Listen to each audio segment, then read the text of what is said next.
अगर मैं आपसे कहूं कि एक माता ऐसी भी है जिन्हें भोग स्वरूप जूठन चढ़ाई जाती है, तो क्या आपने इन माता के बारे में सुना है? क्या आपने कभी सरस्वती माता के तांत्रिक स्वरूप के बारे में सुना है? आज हम माता मातंगी के बारे में बात करेंगे। आज से कई सालों पहले चांडाल स्त्रियों का एक समुदाय हुआ करता था।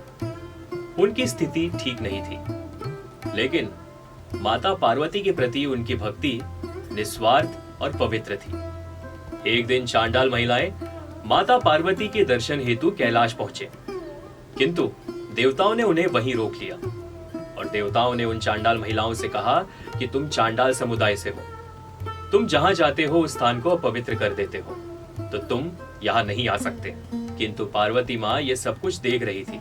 देवताओं के कठोर वचन सुनने के बाद उन चांडाल स्त्रियों की आंखों से अश्रु बहने लगे, लेकिन उन चांडाल स्त्रियों को माता पार्वती पर पूर्ण विश्वास था। उन्होंने माता पार्वती को भेंट स्वरूप अपनी जूठन समर्पित की। उनकी स्थिति इतनी खराब थी कि उनके पास एक संपूर्ण फल भी नहीं था। यह देख देवताओं को क्रोध आ उठा।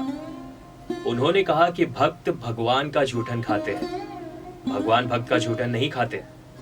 यह दृश्य देखकर माता पार्वती को क्रोध आ गया और उन्होंने माता मातंगी का स्वरूप लिया। माता मातंगी का स्वरूप लेकर उन्होंने देवताओं से कहा, आप सभी देवताओं ने सिर्फ ये देखा कि इन स्त्रियों ने मुझे भोग स्वरूप जूठन प्रदान किया, किंतु क्या आपने ये जानने की कोशिश की कि उन्होंने ऐसा क्यों किया होगा? मनुष्य को भोजन का एक अंश प्राप्त करने के लिए किन परिस्थितियों से गुजरना पड़ता है, ये बात आपको समझनी चाहिए। मैंने ही सिद्धिदात्री बनकर आपको सिद्धियां प्राप्त कराई थी। मैंने ही महाकाली बनकर आपके कष्टों को दूर किया था और मैं ही अन्नपूर्णा बनके आपको भोजन प्रदान करती हूँ।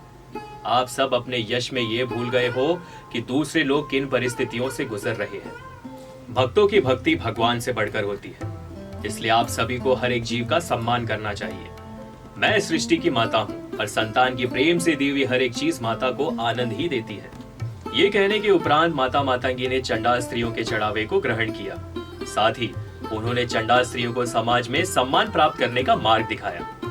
हर एक जीव मेरी संतान है और आप सभी स्त्रियां अशुभता का प्रतीक नहीं हो।